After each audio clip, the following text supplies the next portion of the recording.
as I came in the door, my staff, who's been intensely focused on getting money out the door, we have twice as much budget as we did a year ago for programs, and the same number of employees. So they've been working.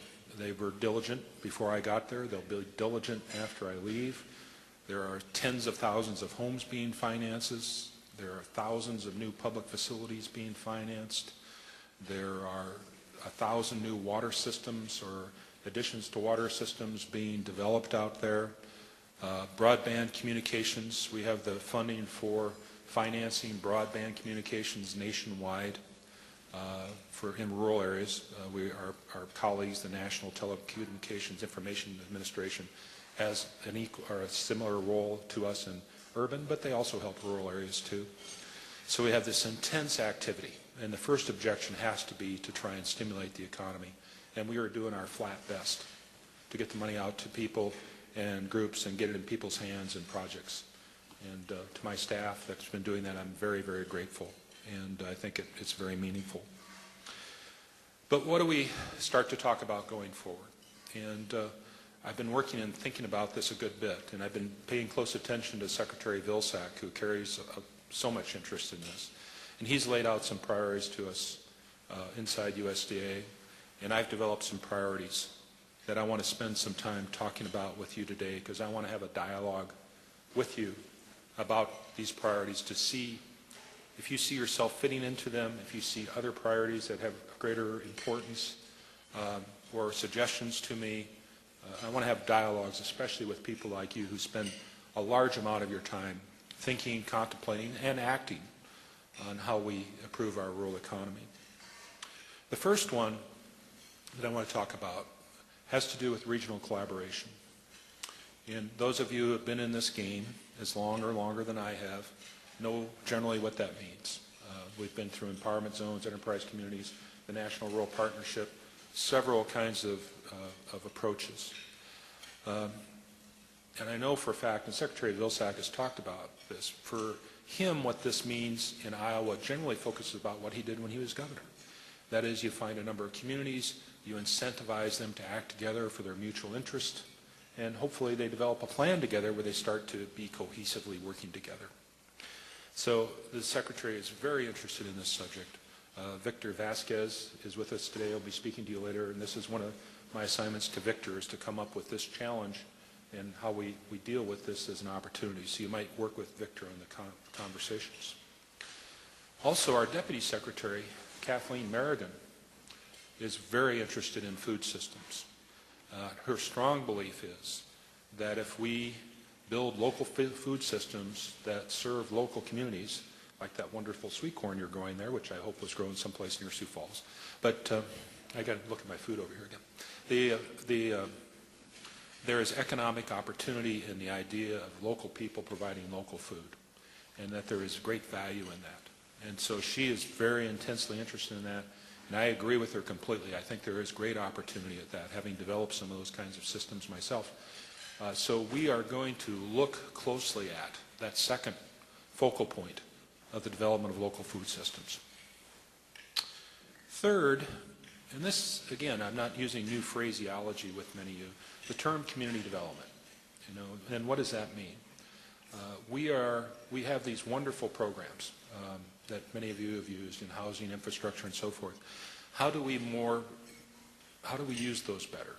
And how do we look at community and define community, and how do we apply those resources in a way that is more efficient, more effective, more useful, more thoughtful? That's the third challenge in my head that I'm trying to focus on. For me, the fourth subject area is energy, and everything related to energy. I worked hard in helping to develop the biofuels industry. Many of you did, I'm sure, as well. That industry is struggling right now. There is tremendous interest in reducing the carbon footprint of the biofuels industry even farther than what we have. To me, the goals right now is to work with the existing corn-based ethanol industry to help them economically get through this difficult moment they've been faced with. Next is to try and work with that same industry to bring biomass into their plants for the purpose of firing their plants instead of natural gas, perhaps. And then the third step is cellulosic energy itself and the huge opportunity and challenge associated with that. We are also going to be dealing with solar, wind, and other issues along those lines because we have the resources to help address those opportunities. So the Secretary is setting up a department-wide board that will address those issues. I will be co-chair of a government-wide board with the Department of Energy that will address energy-related issues. And so we expect a very aggressive agenda on the whole energy subject area and how it economically serves rural America particularly.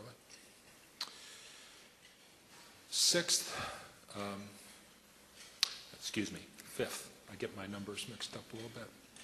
As I mentioned earlier, broadband communications, we're about to try and expand dramatically broadband into rural areas. And that program will roll out over the next 18 months. We'll go through a couple more funding cycles with it. The first round really focuses on very remote rural America. And so we're going to see how much resources that we get applied for, and we're going to learn and adjust. But as we build this broadband system, we know that just building it will create a lot of jobs and a lot of economic opportunity and business opportunity. But we also think that we have to look closely for those places where it doesn't automatically just happen. That we've got to look hard at how we make sure it happens in some areas that might not take advantage of broadband right away.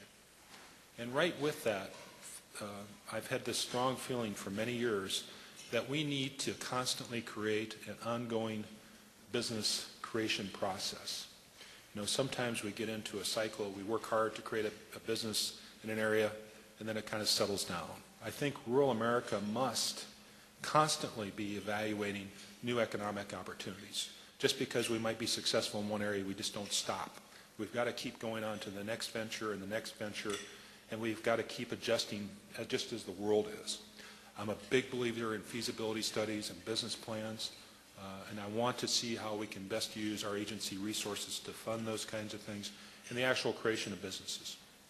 An area I thought was really intriguing early on in the ethanol industry is groups of people were getting together, they'd write up a prospectus, they'd go out and raise a couple $100 each from a person, they'd do their feasibility and study and a business plan, and then if it worked, they'd capitalize it.